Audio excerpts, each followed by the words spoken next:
Hey guys, today I want to talk about bass fishing, number one, when it's super hot outside, and number two, when we've had a lot of rain in the past week and a half and the lake is actually starting to get back to normal.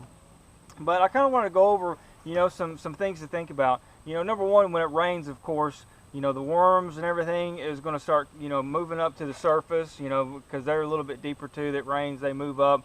Then the wash off, they run into the shallows, and so the brim and all that stuff move up to feed, and so does the bass and everything just kind of migrate up shallow. And also the rain, kind of cool. If you have a lot of rain, it will cool the water off pretty good. But now the lake is starting to get back to normal, kind of a summertime pattern. I would suspect that the thermocline each day as it stays hot, sunny conditions, that thermocline is going to start to rise up again.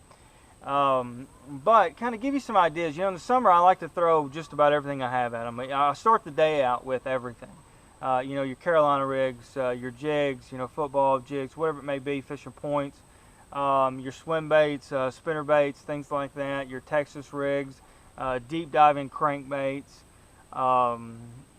your lipless crankbaits, kind of for a search bait, just to kind of running around pretty fast just to get a pattern. But I always like to narrow it down to a couple rods and focus on them.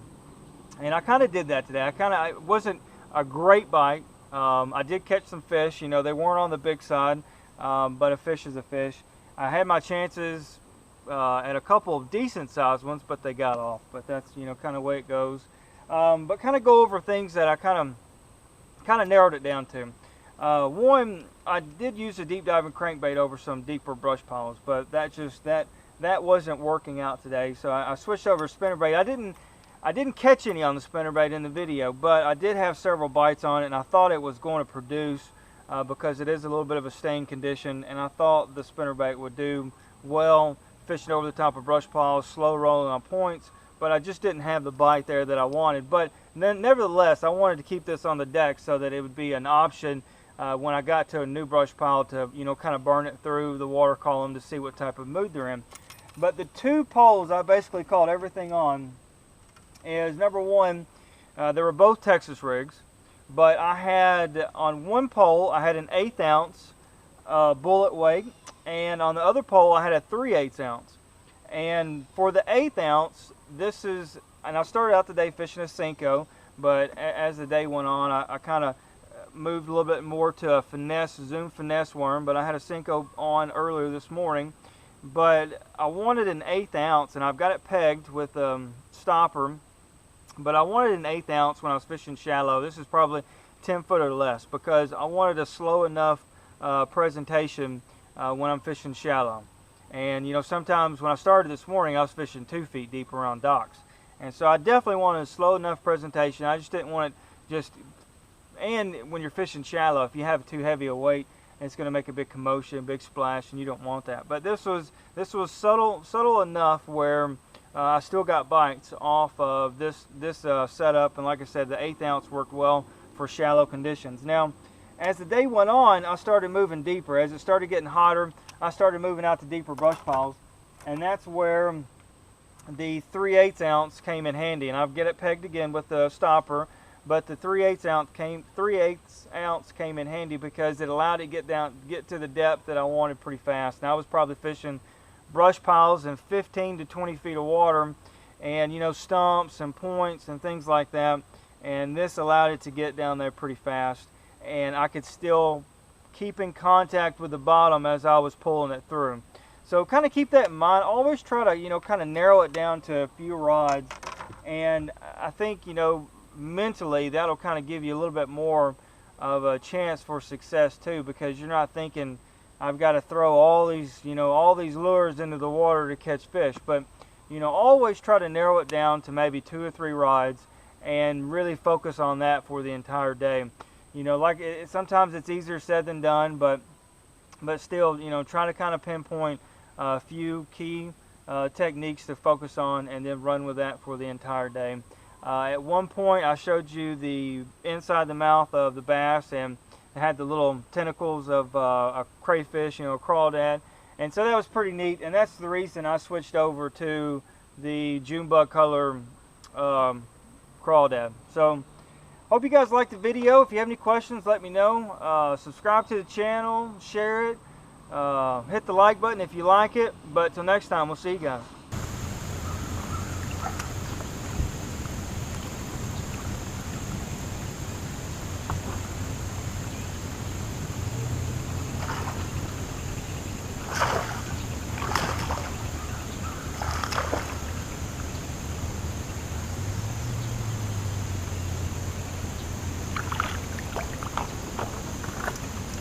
Aw, man.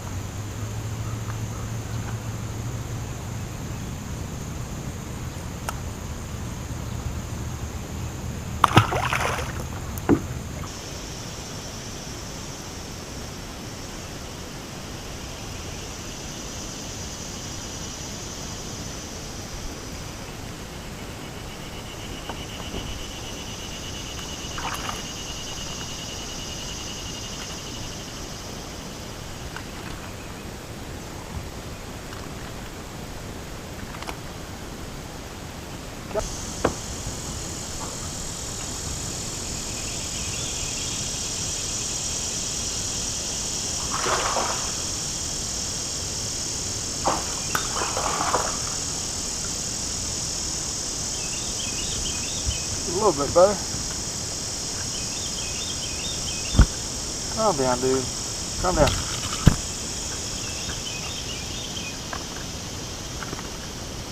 Yeah.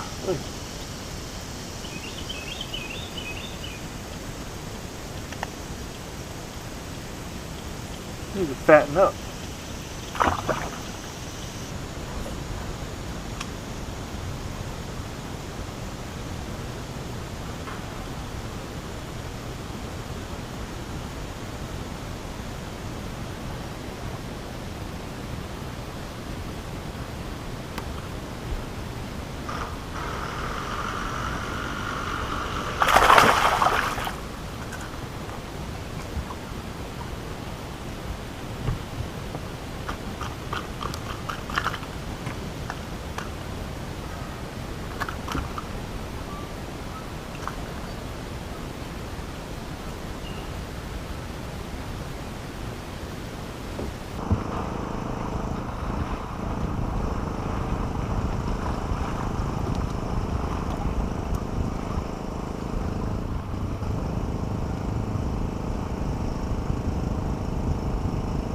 Show you something kind of neat. This is telling me he's eating crawdads. I mean, it's a little one, but you see in his mouth, he's got the crawdad little whatever, them little tentacle things that come out. Can you see it? For me, like I said, it ain't a big one, but still gives me an idea what they're feeding on right now.